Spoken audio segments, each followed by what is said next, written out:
કામરેજ પોલીસના head constable Bharatbhai દેસાઈનું માર્ગ અકસ્માતમાં નિધન. પોલીસ દળમાં પોતાની નિષ્ઠાવાન સેવાઓ માટે જાણીતા અને સુરતના કામરેજ પોલીસ મથકમાં હેડ કોન્સ્ટેબલ તરીકે ફરજ બજાવતા ભરતભાઈ દેસાઈનું ભરૂચ પાસે સર્જાયેલા એક ભયાનક માર્ગ અકસ્માતમાં અકાળે અવસાન થયું છે. આ દુઃખદ સમાચાર મળતા જ તેમના પરિવાર અને સાથી કર્મચારીઓમાં ભારે આઘાતની લાગણી ફેલાઈ ગઈ છે. મળતી માહિતી મુજબ આ અકસ્માત ભરૂચ નજીકથી પસાર થતા નવા બનેલા મુંબઈ અમદાવાદ એક્સપ્રેસ વે પર સર્જાયો હતો. ભરતભાઈ દેસાઈ પોતાની કારમાં જઈ રહ્યા હતા.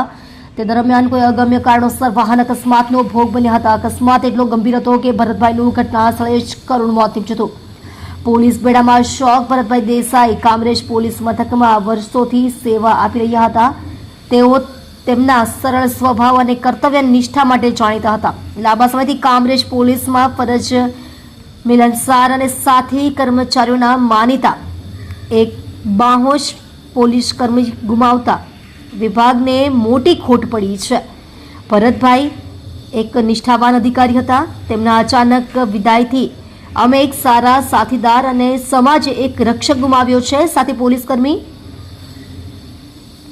શ્રદ્ધાંજલિ. તેમના દિવંગત આત્માને પરમાત્મા શાંતિ આપે અને તેમના પરિવારને આ અસહ્ય દુઃખ સહન કરવાની શક્તિ આપે તેવી પ્રાર્થના. આપ જોઈ રહ્યા છો ગુજરાતની સૌથી પહેલા ખબર આપતી Surat express news channel director Rajesh મંગલેની સાથે.